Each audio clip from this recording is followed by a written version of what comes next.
ಆರ್ನೂರು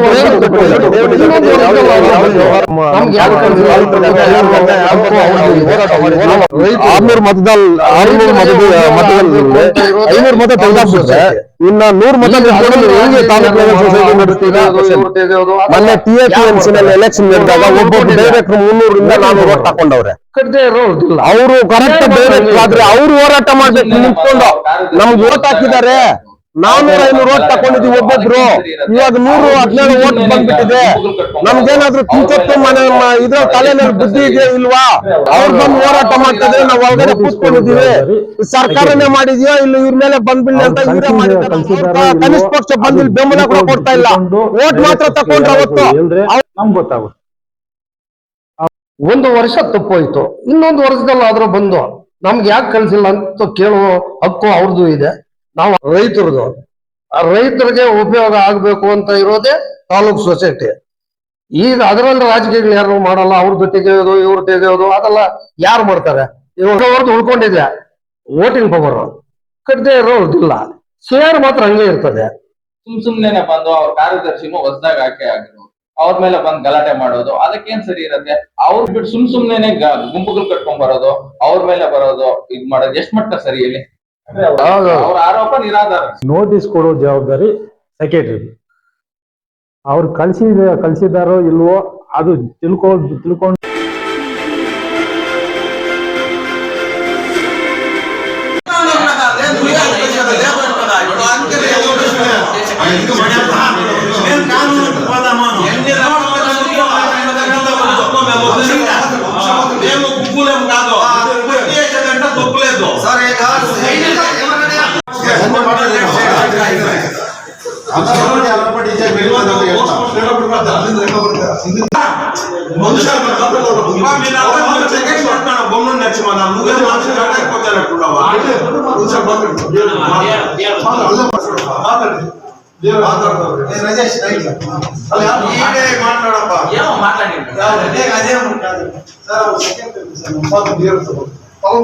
ಐದು ವರ್ಷ ಮಿಸ್ ಆಗ್ತದೆ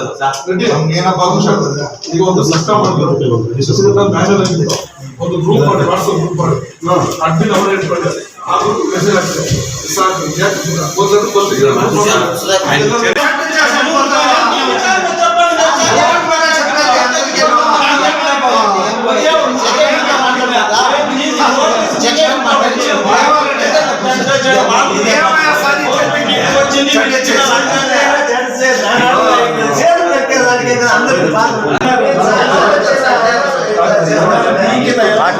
రాజేష్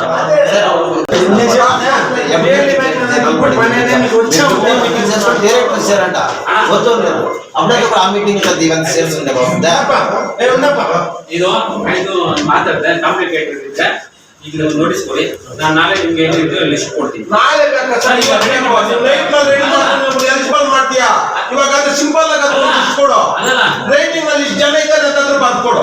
ಎಲಿಜಿಬಲ್ ನೋಟಿಸ್ ಜನ ಇದ್ದಾರೆ ಬರ್ಕೊಡು. ಈಗ ಬೋರ್ಡ್ ಹಾಕ್ಬೇಡ, ಬರ್ಕೊಡು. ರೇಟ್ ನಲ್ಲಿ ನಮ್ಗೆ ಮಾಹಿತಿ ಬಂದಿದೆ ಸರ್. 3 ದಿವಸದಿಂದ 25 ಎಲೆಕ್ಷನ್ ನೀವು ಮುನ್ಸಿಪಾಲಿಟಿ ಮಾಡ್ತಿದ್ದೀರಾ ಅಂತ ನಮ್ಗೆ ಮಾಹಿತಿ ಇದೆ. ನಿಮ್ ಸುಳ್ಳನೋ ಒಳ್ಳೇದ ಕೆಟ್ಟದ್ದು ಅಷ್ಟೇ. ನೋಟಿಸ್ ನೋಟಿಸ್ ಹಾಕಿರೋರು ಇದ್ದಾರೆ, ಅವರು ಇವಾಗ ಅರ್ಹರಾಗಿದ್ದಾರೆ. ಸುಳಿ ಉಂಡು 4 ನನ್ನ ಹತ್ರ ಇಂಥದ್ದು ಎಲಿಜಿಬಲ್ ಆಗಿದ್ದಾರೆ. ನಾನು 2 ದಿವಸದಿಂದ ಮಾಡಿದ್ದಾರೆ, ನಾವು ಕೋರ್ಟ್ ಹೋಗ್ತೀನಿ. ನನ್ಗೆ ಇವಾಗ ಲಿಸ್ಟ್ ಬೇಕು ಅನ್ನೋದು ನೀನೇ ನೋಡ್ಕೋ.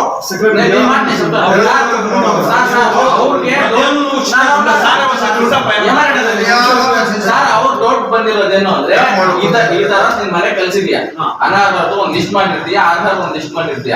ಅನರ್ಹದ್ದು ನಿನ್ ಲಿಸ್ಟ್ ಮನೆಗಳಿಗೆಲ್ಲ ಕಲ್ಸಿದ್ಯಾ. ಇವ್ರು ಎತ್ಕೊಂಡ್ಬಂದು ನಿನ್ನ ಹತ್ರ ಮಾತಾಡಿ ನೀನ್ ಮಾತ್ರ ಇವ್ರನ್ನ ಅರ್ಹರ್ ಮಾಡಿದ್ಯಾ ಅನ್ನೋದು ಅವ್ರಿಗೆ ವಾಟ್ಸಪ್ ಅಲ್ಲಿ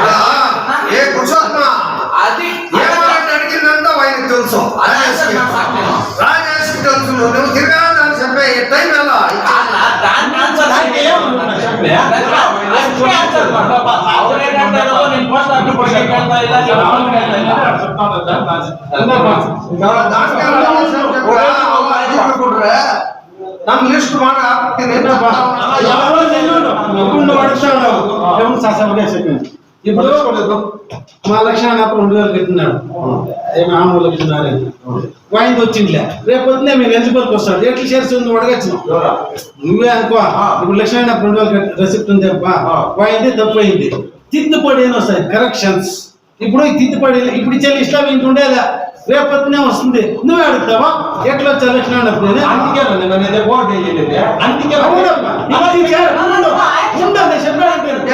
అందుకే ఇప్పుడు లిస్ట్ ఇస్తాడు ఇప్పుడు లిస్ట్ అలా దీంట్లో ఉండేలా రేపు పొద్దున్నే ఆయన తెస్తాడు ఓటు ఎట్లా తెస్తాడు నేను తెచ్చినాను నాకు అప్పుడు ఓటు పెట్టిందే ఓటు పెట్టినారన్నారు ఆయన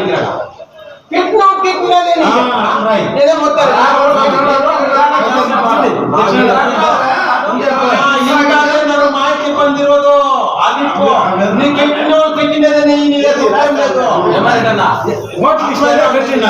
ಓಟ್ ಲಿಸ್ಟ್ 20 ಜನ ಮಾಡವ್ರೆ ಸರ್ ನೀವು ದಯವಿಟ್ಟು ವೇಟಿಂಗ್ ಮಾಡಿ ಟೈಮ್ ಆಗ್ತದೆ ಅಂತ ಬಂದೋಬಸ್ತ್ ಮಾಡಕ್ಕಲ್ಲ ಡಿಸೈಡ್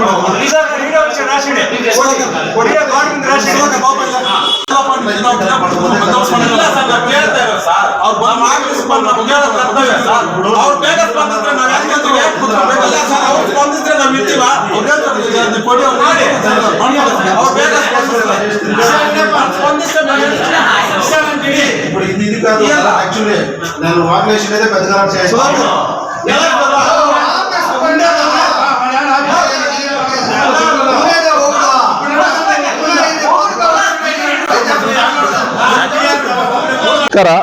ಏನು ಒಂದು 29ನೇ ತಾರೀಕು 7ನೇ ತಿಂಗಳು 2023ರಲ್ಲಿ ಅನರ್ಹ ಪಟ್ಟಿ ಅಂದ್ಬಿಟ್ಟು ಸೇರಿಸ್ಬಿಟ್ಟು TAPMC ತಾಲೂಕು ಮಾರಾಟ ಮತ್ತು ಕೃಷಿ ಉತ್ಪನ್ನಗಳ ಮಾರಾಟ ಸಹಕಾರ ಸಂಘದಿಂದ ನೋಟಿಸ್ ಬಂದಿತ್ತು ತಾಲೂಕಲ್ಲಿರೋ ಎಲ್ಲಾ ರೈತರಿಗೂ.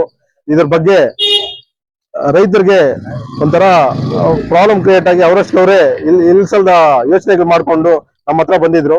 ನಾವೆಲ್ಲರೂ ಒಟ್ಟುಗೂಡಿ ಇದಕ್ಕೊಂದು ಸೊಲ್ಯೂಷನ್ ಮಾಡ್ಬೇಕು ಅಂದ್ಬಿಟ್ಟು ಜಿಲ್ಲಾ ಅಧ್ಯಕ್ಷರಿಗೆ ಮತ್ತೆ ಜಿಲ್ಲಾ ಉಪಾಧ್ಯಕ್ಷರಿಗೆ ಈ ನಮ್ಮ ತಾಲೂಕಲ್ಲಿಲ್ಲ ಜಿಲ್ಲಾ ಉಪಾಧ್ಯಕ್ಷರಿಗೆ ಎಲ್ಲಾರ್ಗು ಮಾಹಿತಿ ಕೊಟ್ವಿ. ಇದ್ರ ವಿಚಾರವಾಗಿ ನನಗೆ ಪಾರ್ಟಿಯಲ್ಲಿ ಜವಾಬ್ದಾರಿ ಇದೆ ಜಿಲ್ಲಾ ಸಂಚಾಲಕ ಆಗಿ. ಇದ್ರ ವಿಚಾರವಾಗಿ ನೀನು ಹೋರಾಡ್ಬೇಕು ಅಂದ್ಬಿಟ್ಟು ಪಾರ್ಟಿಯಿಂದ ನನ್ಗೆ ಡೈರೆಕ್ಷನ್ ಬಂದ್ಮೇಲೆ ನಾನು ಇಲ್ಲಿಗೆ ಬಂದೆ. ಇಲ್ಲಿಗೆ ಬಂದ್ಬಿಟ್ಟು ಯಾರ್ಯಾರಿಗೆ ಅನರ್ಹ ಪಟ್ಟಿ ಆಗಿದೆ ಅಂದ್ಬಿಟ್ಟು ತಗೊಳ್ಳೋದಕ್ಕೆ ಒಂದು ಅರ್ಜಿ ಕೊಟ್ಟಿದ್ದೀನಿ, ರಿಕ್ವೆಸ್ಟ್ ಅರ್ಜಿ ಕೊಟ್ಟಿದ್ದೀನಿ. ಆ ಅರ್ಜಿಯಲ್ಲಿ ಸೆಕ್ರೆಟರಿ ಏನ್ ಕೊಟ್ಟಿದ್ದಾರೆ ಅಂದ್ರೆ, ಅರ್ಹ ಮತದಾರರ ಪಟ್ಟಿಯಲ್ಲಿ 117 ಜನ ಇದ್ದೀವಿ, ಅನರ್ಹ ಮತದಾರರ ಪಟ್ಟಿಯಲ್ಲಿ 498 ಜನನ ಅನರ್ಹ ಮತದಾರರ ಪಟ್ಟಿಯಲ್ಲಿ ಸೇರಿಸಿದೀವಿ ಅಂತ ಹೇಳಿದ್ದಾರೆ. ಯಾವ ವಿಚಾರವಾಗಿ ಅನರ್ಹ ಪಟ್ಟಿಗೆ ಸೇರಿಸಿದೀವಿ ಅಂದ್ರೆ ಎರಡು ವಿಚಾರವಾಗಿ. ಒಂದು, general body meeting, minimum 2 general body meeting attend ಆಗಿಲ್ಲ ಅಂತ ಒಂದು ವಿಚಾರ, ಮತ್ತೆ ಠೇವಣಿ ಕಟ್ಟಿಲ್ಲ ಅಂದ್ಬಿಟ್ಟು 2ನೇ ವಿಷಯ. ಈ 2 ವಿಷಯ ಮೆನ್ಷನ್ ಮಾಡಿ 498 ಜನನ ಅನರ್ಹ ಪಟ್ಟಿಯಲ್ಲಿ ಇರಿಸಿದ್ದಾರೆ. ಆ ಪಟ್ಟಿನೂ ಕೇಳಿದೀವಿ, ನಾಳೆ ಇಲ್ಲ ನಾಳಿದ್ದು ಮಾರ್ನಿಂಗ್ ಒಳಗಡೆ ಕೊಡ್ತೀವಿ ಅಂದ್ಬಿಟ್ಟು ಸೆಕ್ರೆಟರಿ ಆದಂತ ರಾಜೇಶ್ ಅವರು ಹೇಳಿದ್ದಾರೆ. ಬಟ್ ನಮ್ಗೆ ಏನಂದ್ರೆ ನಾವು ರೈತರಾಗಿ ಇದೇ ತಾಲೂಕವರಾಗಿ ಇದೇ ತಾಲೂಕಲ್ಲಿ ಹುಟ್ಟಿ ಬೆಳೆದು ಇವರೆಲ್ಲ ರೈತರೇ. ಮೊನ್ನೆ ಎಲ್ಲ ಬಂದು ನಾವು ಡೈಲಿ ಸುತ್ತಾಡಿ ಸಾಗ ಹೋಗಿತ್ತು. ಹಂಗಾಗಿ ನಾವು ಹೋಗಿ ನೆನ್ನೆ ಪೊಲೀಸರ ಹತ್ರನೂ ರಿಕ್ವೆಸ್ಟ್ ಮಾಡ್ಕೊಂಡ್ವಿ, ಈ ತರ ಆಗ್ತಾ ಇದೆ ಸರ್, ನಾವ್ ಏನಾದ್ರು ಒಂದು ಸೊಲ್ಯೂಷನ್ ಮಾಡ್ಬೇಕು ಅಂತ. ನಮ್ಮ ಪೊಲೀಸರು ತುಂಬಾ ಸಹಕಾರ ಕೊಟ್ಟಿದ್ದಾರೆ. ಇವತ್ತೆಲ್ಲರೂ ಬಂದು ಇಲ್ಲಿ ನಿಂತ್ಕೊಂಡು ಕಾನೂನಾತ್ಮಕ ನಡಿಬೇಕು ಅಂದ್ಬಿಟ್ಟು ನಮ್ಮ ಮುಂದೆ ನಿಂತ್ಕೊಂಡು ಎಲ್ಲರೂ ಯಾರ್ಯಾರಿಗೆ ಅನರ್ಹ ಪಟ್ಟಿಯಲ್ಲಿ ಸೇರಿಸಿದ್ದಾರೆ, ನಿಮ್ದು ಏನಾದ್ರು ಅಬ್ಜೆಕ್ಷನ್ ಇದ್ರಿ ಕೊಡಿ ಅಂದ್ಬಿಟ್ಟು ಇದ್ ಮಾಡಿದ್ದಾರೆ. ಈಗ ಒಂದು 50 ಜನ ರೈತರು ಬಂದಿದ್ದೀವಿ. 50 ಜನ ನಮ್ದು ಏನಂದ್ರೆ ನಮ್ಮ ರಿಕ್ವೆಸ್ಟ್ ಏನಂದ್ರೆ, ನಾವು ಜನರಲ್ ಬಾಡಿ ಮೀಟಿಂಗ್ ಅಟೆಂಡ್ ಆಗಿದ್ದೀವಿ.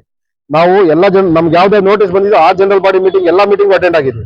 ನೋಟಿಸ್ ಬರ್ದಿರೋ ಮೀಟಿಂಗ್ ನಾವು ಅಟೆಂಡ್ ಆಗಿಲ್ಲ. ಮತ್ತೆ ಠೇವಣಿ ಕಟ್ಟು ಅಂದ್ಬಿಟ್ಟು ಒಂದು ಕೊಟ್ಟಿದ್ದಾರೆ. ಠೇವಣಿ ಕಟ್ಟಕ್ಕೆ ಇಲ್ಲಿ ಯಾವುದೇ ವ್ಯವಹಾರ ನಡೆದಿಲ್ಲ. ಕಟ್ಬೇಕು ಅಂದ್ಬಿಟ್ಟು ನಮ್ಗೆ ಸಪರೇಟ್ ನೋಟಿಸ್ ಕೊಟ್ಟಿದ್ರೆ ಕಟ್ತಾ ಇದ್ವಿ. ಅವ್ರು ಜನರಲ್ ಬಾಡಿ ನೋಟಿಸ್ ಅನ್ನೇ ಒಂದು ವಿಶೇಷ ಸೂಚನೆ ಅಂತ ಆಗ್ಬಿಟ್ಟು 2000 ರೂಪಾಯಿ ಠೇವಣಿ ಕಟ್ಟು ಅಂತ ಹೇಳಿದ್ದಾರೆ. ನಾವು ಅದ್ರವಾಗಿ ಅದನ್ನ ನಾವು ಜನರಲ್ ಬಾಡಿ ಮೀಟಿಂಗ್ ಅಲ್ಲಿ ಒಂದು ಫುಲ್ ಕೋರಮ್ ಅಲ್ಲಿ ಡಿಸೈಡ್ ಆಗೋವರೆಗೂ ಠೇವಣಿ ಕಟ್ಟಲ್ಲ, ಮತ್ತೆ ನಾವು ಮುಂದೆ ಬೇಕಾದ್ರೆ ಕಟ್ತೀವಿ ಅಂದ್ಬಿಟ್ಟು ಒಂದು ಅಬ್ಜೆಕ್ಷನ್ ಅರ್ಜಿ ಕಟ್ತೀವಿ. ಅಬ್ಜೆಕ್ಷನ್ ಅರ್ಜಿ ಕೊಟ್ಟಿದೀವಿ. ಎಲ್ಲಾರು ಸೇರ್ಬಿಟ್ಟು ಒಂದು ಅಬ್ಜೆಕ್ಷನ್ ಅರ್ಜಿ ಕೊಟ್ಟಿದೀವಿ.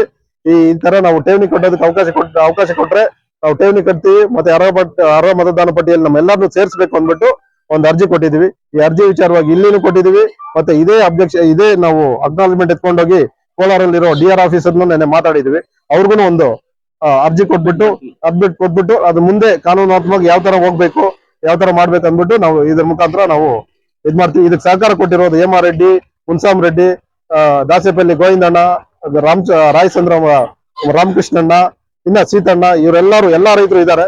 ನಮ್ಮ ರೈತ ಮೋರ್ಚಾ ಸತೀಶ್, ಮತ್ತೆ ಪ್ರಶಾಂತ್, ಅಭಿಲಾಷ್ ರೆಡ್ಡಿ, ಕರಡ್ಗೂರು ಅಭಿಲಾಷ್ ರೆಡ್ಡಿ, ಇವರೆಲ್ಲರೂ ರೈತರೇ. ಇವರೆಲ್ಲರೂ ಒಟ್ಟುಗೂಡಿ ಇದು ನಮ್ಮ ತಾಲೂಕಲ್ಲಿರೋ ರೈತರಿಗೆ ಅನ್ಯಾಯ ಆಗ್ಬಾರ್ದು ಅಂದ್ಬಿಟ್ಟು ನಾವು ಈ ಹೋರಾಟ ಮಾಡಿದ್ವಿ. ಮೇಲ್ನೋಟಕ್ಕೆ ಇವಾಗ ಸದ್ಯಕ್ಕೆ ನಮ್ಮ ಹೋರಾಟಕ್ಕೆ ಏನೋ ಒಂದು 1% ಒಂದು 10% ಅಷ್ಟು ಜಯ ಸಿಕ್ಕಿದೆ.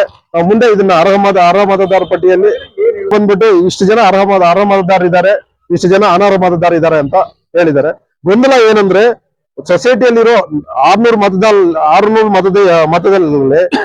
ಮತ ತೆಗೆದಾಕ್ಬಿಟ್ರೆ ಇನ್ನ 100 ಮತ ಇಟ್ಕೊಂಡು ನೀವು ಹೆಂಗೆ ತಾಲೂಕ್ ಲೆವೆಲ್ ಸೊಸೈಟಿ ನಡೆಸ್ತೀರಾ ಅನ್ನೋದು ನಮ್ದು ಕ್ವಶನ್. 600 ಮತದಲ್ಲಿ 600 ರೈತರು ತಾಲೂಕೆಲ್ಲ ಸೇರಿ ಒಂದು ಸಂಘ ಮಾಡಿದ್ರೆ ಅದ್ರಲ್ಲಿ 100 ಮತ ಮಾತ್ರ ಇಟ್ಕೊಂಡು ನೀವು 500 ಮತ ತೆಗೆದಾಕ್ಬಿಟ್ಟು ನೀವು ಸೊಸೈಟಿ ಯಾವ ತರ ನಡೆಸ್ತೀರಾ ಅನ್ನೋದು ನಮ್ಗೂ ಅದೊಂದು ಗೊಂದಲ.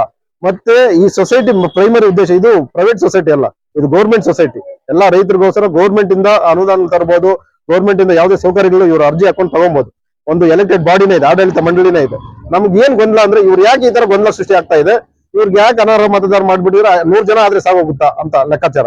ಮತ್ತೆ ಆದಷ್ಟು ಇನ್ನೂ ಒಂದಷ್ಟು ಜನ ಸೇರಿಸ್ಕೊಂಡು ದೊಡ್ಡದಾಗಿ ಮಾಡಿ ಸೊಸೈಟಿ. ರೈತರು ತುಂಬಾ ಇದ್ದಾರೆ, ಇಡೀ ತಾಲೂಕಲ್ಲಿ ತುಂಬಾ ಜನ ರೈತರು ಇದ್ದಾರೆ. 1 ಲಕ್ಷ ಜನ ಸೇರಿಸ್ಕೊಂಡು ದೊಡ್ಡದಾಗಿ ಸೊಸೈಟಿ ಮಾಡಿ ಅದರಿಂದ ಬರೋ ಸೌಲಭ್ಯ ಈ ಮೂರು ಹೋಬಳಿಗಳಿದೆ, ಕ್ಯಾಸಮಳ್ಳಿ ಹೋಬಳಿ ಇದೆ, ರಾಬಸನ್ಪೇಟೆ ಹೋಬಳಿ, ಬೇತ್ಮಂಗಲ ಹೋಬಳಿ, ಈ 3 ಹೋಬಳಿಗಳಿಗೆ ಉಪಯೋಗ ಆಗೋ ತರ, ಎಲ್ಲಾ ರೈತರಿಗೆ ಉಪಯೋಗ ಆಗೋ ತರ ಸಂಘ ನಡೀಲಿ ಅಂದ್ಬಿಟ್ಟು ನಮ್ಮ ಉದ್ದೇಶ ಸರ್. ಅದು ಅವರು ಬಂದಿಲ್ಲ ಯಾಕೆ ಅಂತ ಕೇಳಿ ಸರ್ ವಾರ್ಷಿಕ ಮಹಾಸಭೆಗೆ ಏನ್ ಮಾಡಿದಾರೆ ಅಂದ್ರೆ 500 ನೋಟಿಸ್ ಪ್ರಿಂಟ್ ಮಾಡೋದು, ಎತ್ಕೊಂಡೋಗಿ ಒಂದೇ ಸಲ ಕೊಟ್ಬಿಡೋದು. ಅದು ರಿಜಿಸ್ಟರ್ಡ್ ಪೋಸ್ಟ್, ನಾರ್ಮಲ್ ಪೋಸ್ಟ್ ಅಲ್ಲಿ ಅದೇನಾಗಿರುತ್ತೆ, ಹೋಗೋದವ್ರು ಹೋಗಿರುತ್ತೆ, ಹೋಗದಿರೋ ಇರೋರ್ಗಿಲ್ಲ. ಆ ತರ ಕೆಲವ್ರಿಗೆ ಹೋಗೇ ಇಲ್ಲ. ನನಗ್ ಬಂದಿರೋದೇ 2 ನೋಟಿಸ್. ನಾನು 2 ಮೀಟಿಂಗ್ ಅಟೆಂಡ್, ನೋಟಿಸ್ ಬರ್ದಿರೋ ಮೀಟಿಂಗ್ ನಾನು ಅಟೆಂಡ್ ಆಗಿಲ್ಲ. ಎಲ್ಲರೂ ಅಷ್ಟೇ, ಅವ್ರ ನೋಟಿಸ್ ಬಂದಿದೆ, ಆ ಮೀಟಿಂಗ್ ಅಟೆಂಡ್ ಆಗಿದ್ದಾರೆ.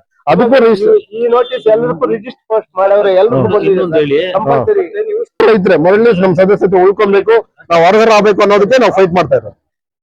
ಇವಾಗ ಏನ್ ಇವತ್ತಿನ ದಿವಸ KGF ತಾಲೂಕು ವ್ಯವಸಾಯೋತ್ಪನ್ನಗಳ ಮಾರಾಟ ಮಳಿಗೆ ಅಂತಿದೆ. ಅದು ಬಂದ್ಬಿಟ್ಟು ನಮ್ಮ ಬಂಗಾರಪೇಟೆ ತಾಲೂಕು ಯಾವತ್ತು ಡಿವೈಡ್ ಆಯ್ತು ಅವತ್ತಿಂದ ಇದು ಒಂದೇ ಅಂದ್ರೆ 5 ವರ್ಷಗಳ ಕಾಲ ಒಂದು ಆಡಳಿತ ಮಂದಿ ಒಂದು ಚುನಾವಣೆ ನಡೀತು. ಆವತ್ತಿನ ದಿವಸ ಹೊರೆಯಾಗಿ ಕೂಡ ತುಂಬಾ ಚೆನ್ನಾಗಿ ನಡೀತು. ಅದು ಕೂಡ ನಾವು ಪೊಲಿಟಿಕಲ್ ಆಗಿ ಕೂಡ ಅದನ್ನ ಪಾಸಿಟಿವ್ ತಗೋಬೇಕು. ಯಾಕಂತ ಹೇಳಿದ್ರೆ ಯಾವತ್ತು ಕೂಡ ಕಾಂಪಿಟೇಟಿವ್ ಇದ್ರೇನೆ ನಮ್ಮ ರೈತರು ಒಳ್ಳೇದಾಗೋದು. ಆವತ್ತು ಕೂಡ ಎಲ್ಲ ಮತದಾರ ಅವರ ಹಕ್ಕನ್ನು ಚಲಾಯಿಸಿದ್ರು. ಮತ್ತೆ ಅದು ನಾವು ಅವತ್ತಿಗೆ ಸೀಮಿತ ಆಯ್ತು, ಪಾಲಿಟಿಕ್ಸ್ ಆಗಿರ್ಬೋದು. ತದನಂತರವಾಗಿ ಒಂದು ಕಮಿಟಿ ಆಯ್ತು. ಆ ಕಮಿಟಿಯಲ್ಲಿ ಕೂಡ ಒಂದು ನಿರ್ದಿಷ್ಟವಂತಹ ಒಂದು ಅವರಿಗೆ ಅಧಿಕಾರ ಅಂತ ಇರುತ್ತೆ. ಆ ಅಧಿಕಾರವನ್ನು ಉಪಯೋಗ ಮಾಡ್ಕೊಂಡು ನಮ್ಮ ರೈತರಿಗೆ ಏನು ನಮ್ಮ KGF ತಾಲೂಕು ರೈತರಿದ್ರೆ ಅವರಿಗೆ ತುಂಬಾ ಒಂದು ಅನುಕೂಲ ಮಾಡುವಂತಹ ಒಂದು ಅವಕಾಶ ಕೈಲಿತ್ತು. ಆದ್ರೂ ಕೂಡ ಅದ್ರ ಬಗ್ಗೆ ನಮ್ಮ ರೈತರಾಗಿರ್ಬೋದು ಮತ್ತೆ ಯಾರಾಗಿರ್ಬೋದು ಇದುವರೆಗೂ ಕೂಡ ಯಾರಿಗಾದ್ರೂ ಒಂದು ಮುಟ್ಟ ಯೂರಿಯಾ ಆದ್ರೂ ಕೊಟ್ಟಿದ್ದಾರಾ? ನಿಮ್ಗೆ ಇದುವರೆಗೂ ಏನೇ ಆದ್ರೂ ಕೂಡ ಒಂದು ರಿಜಿಸ್ಟರ್ ಮಾಡಿದಾರಾ?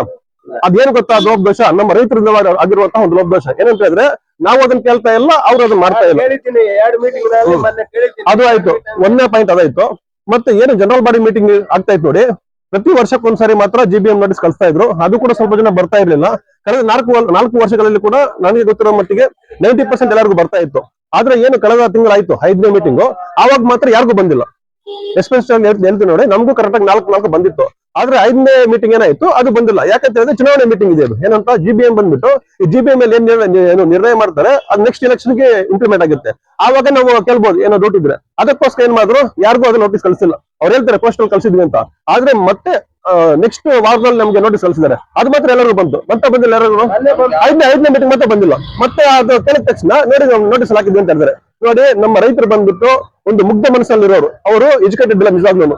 ಶೇಕಡ ಒಂದು 70-80% ಜನರಿಗೆ ನಿಜವಾಗ್ಲೂ ಲೆಟರ್ ಓದಬೇಕು ಗೊತ್ತಿಲ್ಲ. ಏನಿದೆ ಉದ್ದೇಶ ಬಂದ್ಬಿಟ್ಟು ನಮ್ಮ ರೈತರು ಒಳ್ಳೇದಾಗ್ಬೇಕು ಅಂತ ಹೇಳಿ ಇದನ್ನ ಸಹಿಸ್ಕೊಡುವಂತ ಒಂದು ಯಾರು ಏನಿರುತ್ತೆ, ಇದು ನಮ್ಮ ರೈತರಿಗೆ ಉಪಯೋಗ ಆಗ್ಬೇಕು, ಒಂದು ಇನ್ಫಾರ್ಮೇಶನ್ ಕೊಡ್ಬೇಕು ಅನ್ನೋಂತಹ ಒಂದಿರೋದು ಅಧ್ಯಕ್ಷರಿರುತ್ತೆ, ಇಲ್ಲಾಂದ್ರೆ ಕಾರ್ಯದರ್ಶಿಗಿರುತ್ತೆ, ಮತ್ತೆ ಕಮಿಟಿ ಮೆಂಬರ್ಸ್ ಇರ್ತಾರೆ, ಅವ್ರಿಗಿರುತ್ತೆ. ಇದ್ರಲ್ಲಿ ಯಾರು ಕೂಡ ನಿಜವಾಗ್ಲೂ ನಮ್ಮ ರೈತರಿಗೆ ಸಹಾಯ ಮಾಡಿದಾರೆ ಇಲ್ವಾ ನಿಮ್ಗೆ? ಇನ್ನೊಂದು ಕಾರ್ಯದರ್ಶಿ ಅವರು ಮೊನ್ನೆ ಫೋನ್ ಮಾಡಿಬಿಟ್ಟು ನಿಮ್ ಫೋಟೋ ಬೇಕು ಅಂತ ಹೇಳಿದಾರೆ. ಅದು ಬಿಟ್ಬಿಟ್ಟು ಯಾರಿಗೂ ಕೂಡ ನೋಡಿ ನಿಮ್ಗೆ ಈ ರೀತಿ ಠೇವಣಿ ಕಟ್ಬೇಕಂತ ಹೇಳಿದ್ರೆ ಅವ್ರು ಹೇಳಿದ ತಕ್ಷಣ ಅವ್ರು ಕಟ್ಟಿಲ್ಲ ಅಂತ ಹೇಳಿದ್ರೆ ನಮ್ದು ತಪ್ಪಾಗುತ್ತೆ. ನಿಜವಾಗ್ಲೂ ಯಾರಿಗೂ ಕೂಡ ಇದ್ರ ಬಗ್ಗೆ ಮಾಹಿತಿ ಇಲ್ಲ. ಮತ್ತೆ ಆ ಲೆಟರ್ ಏನಕ್ಕಿದ್ದಾರೆ 50,000 ರೂಪಾಯಿ ಅಷ್ಟು ಟ್ರಾನ್ಸಾಕ್ಷನ್ ಮಾಡ್ಬೇಕಂತ ಹೇಳಿದ್ರೆ, ಸರಿ ನಮ್ಮದು ತಪ್ಪು, 2,000 ಕಟ್ಟಿಲ್ವಲ್ಲ, ಟ್ರಾನ್ಸಾಕ್ಷನ್ ಮಾಡೋದಕ್ಕೆ ಏನಿದೆ ನಿಮ್ಮ ಹತ್ರ? ಅಲ್ಲಿ ಏನಿದೆ ಹೇಳಿ? 50,000 ರೂಪಾಯಿ ಮಾಡ್ಬೇಕಂತ ಹೇಳಿದಾರಲ್ವಾ, ನಿಮ್ಮಲ್ಲಿ ಹತ್ರ ಇರ್ಬೇಕಲ್ವಾ? ಒಂದು ಕೌಂಟ್ ಇರಬೇಕು, ಸೇಲ್ಸ್ ಇರ್ಬೇಕು, ಏನಿದೆ ಹೇಳ್ಬೇಕಲ್ವಾ? ಏನೂ ಇಲ್ಲ. ಸುಖ ಸುಮ್ಮನೆಯಾಗಿ ಇವತ್ತಿನ ದಿವಸ ಅಲ್ಟಿಮೇಟ್ ಆಗಿ ನಮ್ಗೆ 13 ಜನ ಇದಾರಲ್ಲ, ಅವ್ರ 13 ಜನರಲ್ಲಿ ಯಾರಾದ್ರೂ 50,000 ಟ್ರಾನ್ಸಾಕ್ಷನ್ ಮಾಡಿದಾರಲ್ಲ ಅವ್ರನ್ನಾದ್ರೂ ಅಂತಿಮವಾಗಿ ಬಂದ್ಬಿಟ್ಟು ಅಂತಿಮವಾಗಿ ನಮ್ಮ ರೈತರಿಗೆ ಉಪಯೋಗ ಆಗ್ಬೇಕು. ಇದರಲ್ಲಿ ಶೇಕಡ 615 ಜನ ನಮ್ಮಲ್ಲಿ ಇರೋದು. 615 ಜನರಲ್ಲಿ ಬರೀ 117 ಜನ ಮಾತ್ರ ಇದ್ರ ಅಂತ ಹೇಳಿದ್ರೆ ಅದಕ್ಕೆ ಅರ್ಥ ಏನು? ಇನ್ನು ಇರುವಂತಹ 80% ರೈತರು ಕೂಡ ಏನು ಯೂಸ್ಲೆಸ್ ಇವರು ಅಲ್ಲ, ಇವ್ರಿಗೇನು ಉಪಯೋಗ ಇಲ್ವಾ? ಇದು ಹೇಳಿ. ನಾವು ಕೇಳ್ತಾ ಒಂದೇ ಉದ್ದೇಶ, ನಾವು ಪಾಲಿಟಿಕ್ಸ್ ಯಾರು ಮಾತಾಡ್ತಾ ಇಲ್ಲ, ಇದು ರೈತರಿಗೋಸ್ಕರ ಇರೋದು. ಎಲೆಕ್ಷನ್ ಬರೋದು ಬೇಕಾದ್ರೆ ಎಲ್ಲರೂ ಮಾಡ್ಕೊಂಡು ಹೋಗ್ಲಿ. ಅದಾದ ತಕ್ಷಣದಿಂದ ಕೂಡ ಎಲ್ಲರೂ ಕೂಡ ಒಂದು ಉಪಯೋಗ ಆಗ್ಬೇಕು, ರೈತರನ್ನ ಒಂದು ಹಿತಾಸಕ್ತಿಯಾಗಿ ಅವ್ರಿಗೆ ಉಪಯೋಗ ಮಾಡಿದ್ರೆ ನೆಕ್ಸ್ಟ್ ಮುಂದಿನ ದಿವಸಗಳಲ್ಲಿ ಕೂಡ ಅವರೇ ನಮಗೆ ಪಕ್ಷಾತೀತವಾಗಿ ಬೆಂಬಲ ಮಾಡ್ತಾರೆ, ನನ್ನ ಅನಿಸಿಕೆ. ಯಾಕಂತ ಹೇಳಿದ್ರೆ ಬಂಗಾರಪೇಟೆಯಲ್ಲಿ TFC ಇರೋವಾಗ ನಮ್ಮಲ್ಲಿ ಪಾಪ ತುಂಬಾ ಜನ ದೂರ ಇತ್ತು, ಇವಾಗ ನಮ್ಗೆ ಹತ್ರಕ್ಕೆ ಬಂದಿದೆ KFCಗೆ. ಏನೋ ನಮ್ಮ ರಾಜಪುರ ಗಡಿ ಆಗಿರ್ಬೋದು, NGO ಆಗಿರ್ಬೋದು, ಎಲ್ಲರಿಗೂ ಕೂಡ ಉಪಯೋಗ ಆಗುತ್ತೆ. ಇದೊಂದು ಸಬ್ ಬ್ರಾಂಚ್ ಮಾಡಿ ಕ್ಯಾಸಂಬಳ್ಳಿಯಲ್ಲಿ ಇಲ್ಲಾಂದ್ರೆ ಎಲ್ಲದನ್ನು ಮಾಡ್ಬೋದು. ಮತ್ತೆ ನೂತನವಾಗಿ ಆಗಿರುವಂತಹ APMC ಆಗ್ತಾ ಇದೆ, ಅಲ್ಲೂ ಕೂಡ ನಮ್ಮದೊಂದು TAPMC ಮಾಡ್ಕೊಂಡು ಒಂದು ಮಾರ್ಕೆಟ್ ಸೌಲಭ್ಯ ಆಗಿರ್ಬೋದು, ಎಲ್ಲದಕ್ಕೂ ಮಾಡ್ಬೋದು. ಈ ರೀತಿಯಾಗಿ ಗೊಂದಲ ಸೃಷ್ಟಿ ಮಾಡ್ತಾ ಇದ್ರೆ ನಿಜವಾಗ್ಲೂ ಕೂಡ ಇದು ಹೇಳ್ತಾ ಇದ್ರು ನೋಡಿ, ಇದು ನನಗೆ ಅನ್ಸಿರೋ ಮಟ್ಟಿಗೆ ನಮ್ಮ ರೈತರಿಗೆ ಒಂದು ಎಚ್ಚರಿಕೆ ಗಂಟೆ. ಏನ್ ಗೊತ್ತಾ, ಆಗಿರುವುದು ನಮ್ಮ ರೈತರಿಗೆ ಒಂದು ಒಳ್ಳೇದು. ಯಾಕಂತ ಹೇಳಿದ್ರೆ ಸುಖ ಸುಮ್ಮನೆ ನಾವು ಇರ್ತಾ ಇದ್ವಿ, ಏನಂತ ಎಲೆಕ್ಷನ್ ಬರ್ತಾ ಇದ್ವಿ, ಹೋಗ್ತಾ ಇದ್ವಿ. ಆದ್ರೆ ಇವತ್ತೇನಾಗಿದೆ, ನಾವು ರೈತರು ನಿದ್ದೆ ಹೇಳ್ಬೇಕು, ನಾವು ಎಚ್ಚೆತ್ಕೊಳ್ಬೇಕು. ಇವಾಗ ನಮ್ಗೊಂದೇ ಒಂದು ಬೇಡಿಕೆರು ಏನು 617 ಜನ ಇದಾರೆ ನಮ್ಮ ಇದರಲ್ಲಿ, ಎಲ್ಲರಿಗೂ ಕೂಡ ಮತದಾನ ಹಕ್ಕನ್ನು ಕೊಡಿ. ಅದು ಆಗಿರುವಂತಹ ತಪ್ಪು ಯಾರ್ದು ಆಗಿರ್ಬೋದು, ಇವಾಗ ಆಡಳಿತ ಮಂಡಳಿ ಆಗಿರ್ಬೋದು, ರೈತರಾಗಿರ್ಬೋದು, ಎಲ್ಲರಿಗೂ ತಪ್ಪಿದೆ ಅಂತ ಹೇಳ್ತಾರಲ್ವಾ, ಅದು ಬಿಟ್ಬಿಡಿ. ಮುಂದಿನ ದಿವಸಗಳಲ್ಲಿ ಕೂಡ ಅರ್ಹ ಮತದಾರರಲ್ಲಿ ಏನಿದ್ದಾರೆ ಎಲ್ಲರಿಗೂ ಮತದಾನ ಹಕ್ಕನ್ನು ಕೊಡಿ. ಅವ್ರು ಯಾರನ್ನ ಆಯ್ಕೆ ಮಾಡ್ತಾರೆ ಅವ್ರು ನಾವು ಯಾವ ರೀತಿ ಮಾಡ್ಬೇಕಂತ ಯೋಚನೆ ಮಾಡ್ಕೊಂಡು, ಇವಾಗ ನಮ್ಗೆ ಗೊತ್ತಾಗಿದೆ ನಿಜವಾಗ್ಲೂ ಕೂಡ ನಮ್ಮಲ್ಲಿ ಮುಖಗಳನ್ನು ನೋಡ್ತಾ ಇರಲ್ಲ, ಏನಂತ ಯಾರು ಇದಾರೆ ಅಂತ. ಇವಾಗ ಅಟ್ಲೀಸ್ಟ್ ಅದಾದ್ರೂ ನಮ್ಗೊಂದು ಅವಕಾಶ ಸಿಕ್ಕಿದೆ. ಅದಕ್ಕೋಸ್ಕರ ನಾವೆಲ್ಲ ಕೂತ್ಕೊಂಡು ಒಂದು ಪಕ್ಷಾತೀತವಾಗಿ ಒಂದು ಮಾತಾಡ್ಕೊಂಡು ಏನಂತ ಯಾರನ್ನ ಆಯ್ಕೆ ಮಾಡ್ಬೇಕು, ಯಾವ ರೀತಿ ಮಾಡ್ಬೇಕಂತ ಯೋಚನೆ ಮಾಡ್ಕೊಂಡು, ಈಗಿರುವಂತಹ ಒಂದು ಆಡಳಿತ ಮೊದಲು ಸರಿಯಾಗಿದ್ರೆ ಅವ್ರಿಗೆ ಮಾಡ್ತೀವಿ ನಾವು, ಇಲ್ಲ ಅಂದ್ರೆ ಬೇರೆ ಒಂದು ಇದು ಮಾಡ್ಕೊಳ್ತೀವಿ. ನಮ್ಗೊಂದು ಅರ್ಹ ಮತದಾರರ ಪಟ್ಟಿಯಲ್ಲಿ ಅವಕಾಶ ಕೊಟ್ರೆ ಮುಂದಿನ ದಿವಸಗಳಲ್ಲಿ ರೈತರಿಗೆ ಉಪಯೋಗ ಆಗುವಂತ ಕೆಲಸ ಮಾಡೋದಕ್ಕೆ ಒಂದು ಮೊದಲ ಹೆಜ್ಜೆ ಹಾಕೋದಕ್ಕೆ ನಾನು ಇವತ್ತು ನಮ್ಮ ಹಿರಿಯರು ಇದ್ದಾರೆ, ಎಲ್ಲರೂ ಇದ್ರೆ ಅವರ ಮುಂದೆ ನಾನು ಅವರಿಗೆ ಆಶ್ವಾಸನೆ ಕೊಡ್ತಾ ಇದ್ದೀನಿ. ಮತ್ತು ಅವ್ರಿಗೆ ಯಾವುದೇ ರೀತಿಯಂತಹ ಒಂದು ಉಪಯೋಗ ಮತ್ತೆ ಸಹಾಯ ಬೇಕಂದ್ರೆ ಕೂಡ ಯಾವತ್ತೂ ನಾವು ಅವ್ರ ಜೊತೆ ಇರ್ತೀವಿ ಅಂತ ಹೇಳಿ ಇವತ್ತು ನಾನು ಹೇಳೋದಕ್ಕೆ ಇಷ್ಟಪಡ್ತಾ ಇದ್ದೀನಿ. KGF ಕ್ಷೇತ್ರದ TAPMCಯಲ್ಲಿ ಚೇರ್ ಕಟ್ಟಿರ್ತಕ್ಕಂಥ ರೈತ ಬಾಂಧವರಿಗೆಲ್ಲ ನಮಸ್ಕಾರ. ಮತ್ತೆ ಈ ಭಾಗದ ಎಲ್ಲಾ ಜನರಿಗೂ ಕೂಡ ಒಂದು ನಮಸ್ಕಾರ ಹೇಳಿ ಒಂದು ವಿಷಯ ಹೇಳ್ತೀನಿ. ಮೊನ್ನೆ TAPMCನಲ್ಲಿ ಎಲೆಕ್ಷನ್ ನಡೆದಾಗ ಒಬ್ಬೊಬ್ಬ ಡೈರೆಕ್ಟರ್ 300ರಿಂದ 400 ಓಟ್ ತಕೊಂಡವ್ರೆ. ಅವರು ಕರೆಕ್ಟ್ ಡೈರೆಕ್ಟರ್ ಆದ್ರೆ ಅವ್ರು ಹೋರಾಟ ಮಾಡ್ಬೇಕು, ಇಲ್ಲಿ ನಿಂತ್ಕೊಂಡು ನಮ್ಗೆ ಓಟ್ ಹಾಕಿದ್ದಾರೆ, 400-500 ಓಟ್ ತಕೊಂಡಿದೀವಿ ಒಬ್ಬೊಬ್ರು, ಇವಾಗ 117 ಓಟ್ ಬಂದ್ಬಿಟ್ಟಿದೆ. ನಮ್ಗೇನಾದ್ರು ತಿಂಚೊತ್ತು ಇದ್ರಲ್ಲಿ ತಲೆನಲ್ಲಿ ಬುದ್ಧಿ ಇದೆಯಾ ಇಲ್ವಾ? ಅವ್ರು ಬಂದು ಹೋರಾಟ ಮಾಡ್ತಾ ಇದ್ರೆ ನಾವು ಒಳಗಡೆ ಕೂತ್ಕೊಂಡಿದೀವಿ. ಸರ್ಕಾರನೇ ಮಾಡಿದ್ಯೋ ಇಲ್ಲ ಇವ್ರ ಮೇಲೆ ಬಂದ್ಬಿಡ್ಲಿ ಅಂತ ಇವರೇ ಮಾಡಿದಾರ, ಅದನ್ನ ನಾವ್ ಹೇಳ್ತಾ ಇಲ್ಲ. ನಾವೇನ್ ಡೈರೆಕ್ಟ್ ಓನೇ ಮಾಡ್ದಲ್ಲ, ಅವ್ರ ಕನಿಷ್ಠ ಪಕ್ಷ ಬಂದಿಲ್ಲಿ ಬೆಂಬಲ ಕೂಡ ಕೊಡ್ತಾ ಇಲ್ಲ. ಓಟ್ ಮಾತ್ರ ತಕೊಂಡ್ರ ಅವತ್ತು ಓಟ್ ಮಾಡೋ ಟೈಮ್ ನಲ್ಲಿ ಎಲ್ರ ಮನೆಗೂ ಬಂದ್ರು, ಎಲ್ಲರ ಹತ್ರ ಓಟ್ ತಕೊಂಡ್ರು, ಸೇರಿರೋರ ಹತ್ರ. ಕನಿಷ್ಠ 117 ಆಗೋಗ್ಬಿಟ್ಟಿದೆ. ಅವತ್ತು 600 ಇದ್ದಿದ್ದು, ಇವತ್ತು ನಮ್ಗೆಲ್ಲ ಇಷ್ಟು ಓಟ್ ಹಾಕಿ ನಮ್ಗೆ ಡೈರೆಕ್ಟರ್ಗಳು ಮಾಡಿದ್ರು ಅನ್ನೋ ಉದ್ದೇಶ ಅವರು ಸ್ವಲ್ಪ ಕೂಡ ಅವ್ರ ಮೈಂಡ್ ನಲ್ಲಿ ಇಲ್ಲ. ನೋಡ್ತಾ ಇದ್ದೀನಿ ಅಲ್ಲಿ ಹೋಗ್ಬಿಟ್ಟು. ಅವ್ರ ಉದ್ದೇಶ ಏನಂದ್ರೆ 117ರಲ್ಲೇ ನಾವು ಸ್ಕೂಟ್ನಿಗೆ ಅದು ಇದು ಹಾಕೊಂಡು ನಾವು ಮತ್ತೆ ಆಗ್ಬಿಡೋಣ, ಮತ್ತೆ ಇದ್ಬಿಡೋಣ ಅನ್ನೋ ಉದ್ದೇಶ ಇಟ್ಕೊಂಡಿದ್ದಾರೆ ಅಂತ ಇಲ್ಲಿ ಜನರ ಭಾವನೆ. ಆ ಉದ್ದೇಶ ಬೇಡ. ಎಲ್ರು ನಿಮ್ ಅನ್ಕೊಂಬಂದ್ರೆ ಇಲ್ಲಿ ಇದಾಗಿರೋದು, ಇಲ್ಲಿ ಡಿಸ್ಕ್ವಾಲಿಫೈ ಮಾಡಿ ಮತ್ತೆ ನೀವು ಅದಕ್ಕೆ ಅರ್ಜಿ ಕೊಡಿ, ಮತ್ತೆ 2000 ಕಟ್ಟಿ ಅಂದ್ರೆ 2000 ಕಟ್ಟಿದೀವಿ, ₹1 ಟ್ರಾನ್ಸಾಕ್ಷನ್ ಇಲ್ಲ ಈ ಸೊಸೈಟಿನಲ್ಲಿ. ಯಾವತ್ತೋ ಒಂದ್ ದಿವಸ ಅದಕ್ಕೆ ಬರ್ಬೋದು, ಟ್ರಾನ್ಸಾಕ್ಷನ್ ಆಗೋ ಟೈಮ್ ಕೂಡ ಬರ್ಬೋದು. ಸರ್ಕಾರ ಇದಕ್ಕೆ ಕೂಡ ಹೆಚ್ಚಿನ ಪ್ರೋತ್ಸಾಹ ಕೊಟ್ಟು, ಹೆಚ್ಚಿನ ಅನುದಾನ ಕೊಟ್ಟು ಒಂದ್ ದಿವಸ ರೈತರಿಗೆ ಅನುಕೂಲ ಆಗೋ ರೀತಿಯಲ್ಲಿ ಇದು ಕೂಡ ಆಗ್ಬೋದು. ಇವತ್ತಿಲ್ಲ ಅಂತ ಇದನ್ನ ನಾವು ಕಂಡಮ್ ಮಾಡೋದು ಬೇಡ. 50 ಸಾವಿರ ಒಬ್ಬೊಬ್ರು ಟ್ರಾನ್ಸಾಕ್ಷನ್ ಮಾಡ್ಬೇಕಾಗಿತ್ತು ಅಂತ ನೀವು ನೋಟಿಸ್ ನಲ್ಲಿ 2000 ಕಟ್ಟಬೇಕು ಅಂತ ಮಾಡಿದೀರಾ. 50 ಸಾವಿರ ಒಬ್ಬೊಬ್ರು ರೈತ ಟ್ರಾನ್ಸಾಕ್ಷನ್ ಮಾಡ್ಬೇಕು ಅಂತ ಕೊಟ್ಟಿದ್ದೀರಾ. ಆ ಪಾಯಿಂಟ್ ನ ನೀವು ಡೈರೆಕ್ಟರ್ಸ್ ಎಲ್ಲ ಒಂದು ಮೀಟಿಂಗ್ ಮಾಡ್ಬಿಟ್ಟು 50 ಸಾವಿರ ಮಾಡಕ್ಕೆ ನಮ್ಮ ಸೊಸೈಟಿನಲ್ಲಿ ಹೇಳು ಇಲ್ಲ ಅಂತ ನೀವ್ ಯಾಕೆ ಸರ್ಕಾರಕ್ಕೆ ಬರೀಬಾರ್ದು? ನಿಮ್ಗೆ ಸರ್ಕಾರಕ್ಕೆ ಬರೀ ಅಧಿಕಾರ ನಿಮ್ಗಿಲ್ವಾ? ಇಲ್ಲಿ ಸುಮ್ಮನೆ ಅಧ್ಯಕ್ಷರಾಗಿ ಡೈರೆಕ್ಟರ್ ಕೂತ್ಕೊಂಡಿದ್ದೀರಾ ನೀವು, ಇಲ್ಲಾಂದ್ರೆ ಜನರ ದಿಕ್ಕಪ್ಸಕ್ ಕೂತ್ಕೊಂಡಿದ್ದೀರಾ. 2000 ಕಟ್ಟಬೇಕು ಅಂತ ಹೇಳ್ತೀರಾ, 50 ಸಾವಿರ ಇದ್ ಮಾಡ್ಬೇಕು ಅಂತ ಕನಿಷ್ಠ ಪಕ್ಷ 5 ವರ್ಷದಲ್ಲಿ ಒಂದು ನೋಟಿಸ್ ಬಂದಿಲ್ಲ ನನಗೆ. ನೀವು ಹೋಗ್ಬಿಡ್ತೀರಾ, ಯಾರೋ ಹತ್ರ ಕೂತ್ಕೊಂತೀರಾ, ಪೋಸ್ಟ್ ಹತ್ರ ಸೀಲ್ಗಳು ಹಾಕೊಂಡ್ಬಿಟ್ಟು ನಿಮ್ ಐಡೆಂಟಿಫೈ ನೀವು ನೋಡ್ಕೊಂಡಿದ್ದೀರಾ. ಕನಿಷ್ಠ ಪಕ್ಷ ಇಷ್ಟು ವರ್ಷ ಆಗಿದೆ, ನಮ್ಗೆ ಗೊತ್ತಿರೋರಪ್ಪ, ಇಲ್ಲಿ ಸರ್ಕಾರ ಈ ತರ ಆದೇಶ ಬಂದ್ಬಿಟ್ಟಿದೆ, ಕನಿಷ್ಠ ಪಕ್ಷ ಅವ್ರು ಕರೆದ್ಬಿಟ್ಟು ಇದನ್ನ ಸರ್ಕಾರ ಲೆವೆಲ್ ನಲ್ಲಿ ಮುಟ್ಸೋಣ ಅನ್ನೋದು ಇವ್ರು ಯಾಕೆ ಅವ್ರಿಗೂ ಒಂದು ಇದಿಲ್ಲ, ಅವ್ರ ಜ್ಞಾನ ಇಲ್ಲ. ಮಾತಾಡಿದ್ರೆ ಅವ್ರು ಏನೇನೋ ಮಾತಾಡ್ತಾರೆ, ರೆಡ್ಡಿ ಬಂದ್ಬಿಟ್ಟು ಅಂತಾರೆ. ಕನಿಷ್ಠ ಪಕ್ಷ ನಿಮ್ಗೆ ಯಾಕೆ ಆ ಜ್ಞಾನ ಇಲ್ಲ? ಯಾಕೆ ಮಾಡ್ಬಾರ್ದು?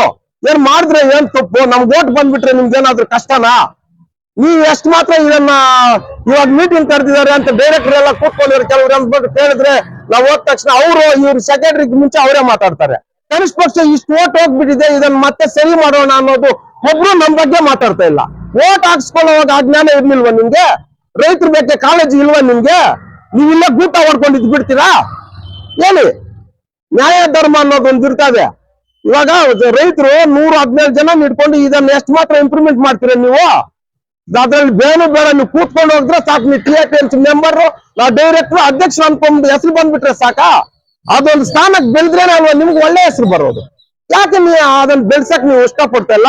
ಇಷ್ಟು ಜನ ನೀವು ಡಿಸ್ಕ್ವಾಲಿಫೈ ಮಾಡಕ್ ನೋಟಿಸ್ಗಳು ಇಶ್ಯೂ ಮಾಡಿದಾರೆ. ಇದ್ರ ಬಗ್ಗೆ ನೀವು ಯಾಕೆ ಇಲ್ಲಿ ಆಡಳಿತ ಮಾಡಲಿ ಕ್ರಮ ತಕೊಂತ ಇಲ್ಲ? ಇದ್ರ ಬಗ್ಗೆ ಯಾಕೆ ನೀವು ಸರ್ಕಾರದ ಗಮನಕ್ಕೆ ತರ್ತಾ ಇಲ್ಲ ಅನ್ನೋದು ನನ್ನ ಬೇಡಿಕೆ.